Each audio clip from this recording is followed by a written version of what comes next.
आखिरी मंजिल, एक वृद्ध पिता का दर्द। ये कहानी हर एक माता पिता की कहानी है। अक्सर सब ने देखा होगा, सभी के माता पिता, दादा दादी अपनी जमा पूंजी खर्च करके अपने बच्चों के लिए बढ़िया से बढ़िया मकान बनाते हैं, अच्छे से पढ़ाते हैं, अच्छे से परवरिश करते हैं और सोचते हैं कि हमारे बच्चे हमारे बुढ़ापे का सहारा बनेंगे। जब हम बूढ़े हो जाएंगे तब बच्चे भी हमारा ख्याल रखेंगे। जब बच्चे छोटे होते हैं तब माता पिता ही उनका सहारा बनकर उन्हें समाज में रहना सीखते हैं। बच्चों की शादी हो जाने के बाद बच्चे माता पिता को भूलकर बीवी बच्चों के साथ रहने लगते हैं और बूढ़े माता पिता को वृद्धाश्रम में मरने के लिए छोड़ देते हैं। ऐसे ही एक वृद्ध पिता अपने बेटे व बहू के व्यवहार से दुखी होकर वृद्धाश्रम में चला जाता है। बस से उतरकर बाहर रिक्शे स्टैंड तक का सफ़र ऐसा लगा जैसे 1 किलोमीटर पैदल चलकर आया हूँ। वहाँ एक रिक्शे वाले से पूछता हूँ, भाई साहब यहाँ कोई वृद्धाश्रम है? रिक्शा वाला कहता है, यहाँ 1 नहीं 10-15 वृद्धाश्रम है। अब आप बताइए कौन से आश्रम में लेकर चलूँ? वृद्ध पिता कहता है, भाई जो भी आश्रम सबसे ठीक हो उसमें लेकर चलो। ठीक है बैठिए, 10 रुपये लगेंगे।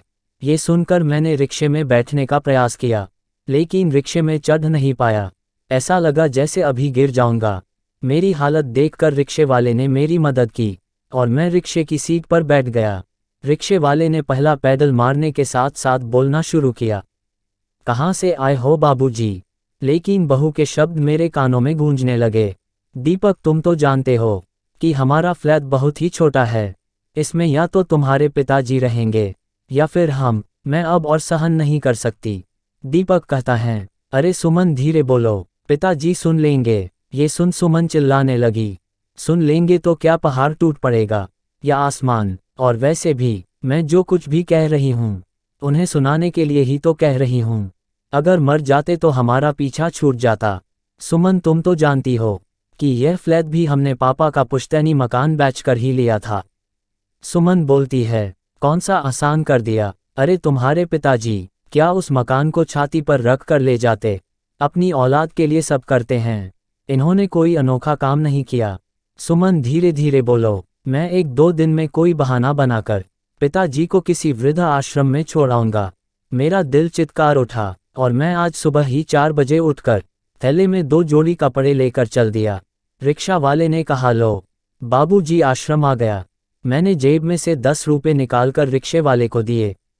रिक्शे वाले ने ही सहारा देकर रिक्शे से उतारा। थके हुए कदमों से धीरे धीरे आश्रम में प्रवेश किया। मैंने वहां कुर्सी पर बैठे एक सेवक से पूछा, भाई साहब मैनेजर का ऑफिस किधर है? मुझे मैनेजर साहब से मिलना है। वह सेवक मुझे आश्रम के मैनेजर से मिलवा देता है। मैं मैनेजर से वृद्ध आश्रम में रहने की इच्छा व्यक्त करता हूँ। मैनेजर साहब कहते हैं, इस वृद्ध आश्रम में 2 तरह से रह सकते हैं। एक तो आश्रम में प्रति माह कुछ नॉमिनल पैसे देकर या फिर आश्रम में ही कोई काम करके।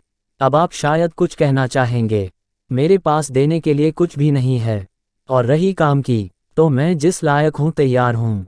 मैनेजर साहब मुझे मेरा रूम दिखाने के लिए कहते हैं और मैं ये सोचकर मैनेजर के साथ साथ हो लिया।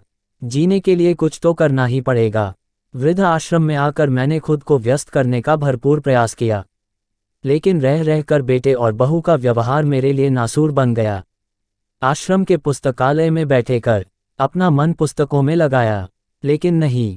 फिर मैंने ये भी सोचा, क्या होगा अतीत को सोच सोचकर अक्सर कोई सेवादार पूछ भी लेता, बाबा आप बहुत ही परेशान रहते हैं, क्या बात है? लेकिन मैं उन सब की बातें सुनकर भी अनसुनी कर देता। पूजा पाठ में भी मन लगाने का प्रयास करता, लेकिन सब बेकार। कभी कभी मैं खुद से कहने लगाता, जरूर कोई कमी मुझ में ही होगी जो बेटा बहू मेरे साथ निभा नहीं पाए। अब मैं खुद को आश्रम के माहौल में ढालने का प्रयास करने लगा और आश्रम के कामों में हिस्सा लेने लगा। मैं खुद के बारे में सोच ही रहा था कि एक सेवादार मेरे पास आया, बाबा कल आश्रम का स्थापना दिवस है, अगर आप चाहे तो कोई भाषण या कविता तैयार कर सकते हैं। मैं कभी स्टेज पर नहीं गया था, फिर भी मैंने सोचा अपना मन बहलाने के लिए कुछ तो करना ही चाहिए। मैंने कॉपी और पेन उठाकर कविता लिखनी शुरू की। आज आश्रम का स्थापना दिवस आ गया। सभी लोग कुछ ना कुछ कविता या भाषण सुना रहे थे। मेरा भी नाम आता है और मैंने भी सबके सामने अपनी एक कविता जो शायद मेरे दिल का दर्द हो। सुनानी शुरू की। आज एक सूखा पेड़ ही सही, कभी फलोंदार भी रहा होगा। आज अनजान हर एक रीत से, कभी लोगों ने सामाजिक कहा होगा। मैं भी जमाने के साथ साथ कभी चला था, जैसे तुम्हें पाला लाड प्यार से, कभी मेरे माता पिता ने पाला था। मैं मानता हूँ कोई आसान नहीं किया हमने, मगर बेवजह भी परेशान नहीं किया हमने। मेरा क्या है, चंद दिनों का मेहमान हूँ मैं, अब तो अपने लिए ही अपमान हूँ। नहीं चाहता तुम्हारे साथ भी ऐसा ही हो, जो तुमने किया ठीक वैसा ही हो। कहते कहते मेरी आंखों में आंसुओं की झड़ी लग गई, और मैं स्टेज से उतर गया। वहाँ मौजूद सभी की आंखें भी भीग गई। मैं अधिक समय तक वहाँ नहीं बैठ सका, और अपने कमरे में आ गया। शाम को खाना भी नहीं खा सका। मैनेजर सहित कई अन्य लोगों ने मुझे समझाया। अब मैं आश्रम के माहौल में ढल गया, और आश्रम में सभी के साथ रहने लगा।